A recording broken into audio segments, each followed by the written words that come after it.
সমস্যা লিখেছি আজকে। মিনার কাছে 18 টাকা ছিল, যদি সে তার বন্ধুকে 16 টাকা দেয় তাহলে তার কাছে আর কত টাকা আছে? ভালো করে বুঝো। মিনার কাছে 18 টাকা ছিল, যদি সে তার বন্ধুকে 16 টাকা দেয় তাহলে তার কাছে আর কত টাকা আছে? স্যার 2 টাকা। 2 টাকা আছে। তাইলে আমরা দুই বন্ধুর মধ্যে কার কাছে বেশি টাকা ছিল? স্যার মিনার কাছে। মিনার কাছে। মিনার কাছে। মিনার কাছে কত বেশি ছিল? 2 টাকা। 2 টাকা। 2 টাকা। কিভাবে বা কি করে ওটা পাওয়া যাবে 2 টাকা না?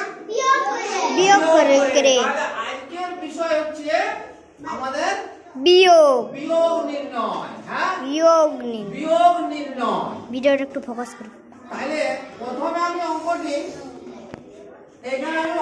প্রথমে কি দেখাইছি, যে অঙ্কটা বলেছে একক দশক দিন কাঠি।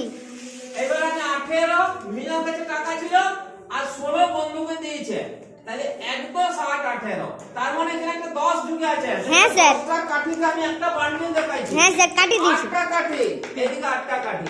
এবারে 16 আছে, 16 হচ্ছে 10টা কাটি। 1 10 6, তাহলে এখানে আছে 10টা কাঠি। 10টা কাঠি, এইটা 6টা কাঠি। 6টা কাঠি। তাহলে এইটা হচ্ছে অঙ্কটা। এইবার আমি সেটাকে বিয়োগ করব। এইখানে যখন আমি বিয়োগ করছি, তাহলে এখানে 18 থেকে 16 বিয়োগ করব। তাহলে আমাদের ওদিকে বলা হয়েছে এখানে দুটো বান্ডিল, আর এখানে 8টা কাঠি, এখানে 6টা কাঠি। তাহলে এই 6টি কাঠি আমি এখানে বাদ দিচ্ছি। 1 2 3 4 5 6, এই 6টা কাঠি বাদ দিয়ে দিলাম। তাহলে এখানে দুটি কাঠি পড়ে রইল, আর দুটি বান্ডিল একই আছে, তাহলে 0 হবে। এই 0। তাহলে আমরা 2 টাকা পাই যাচ্ছি।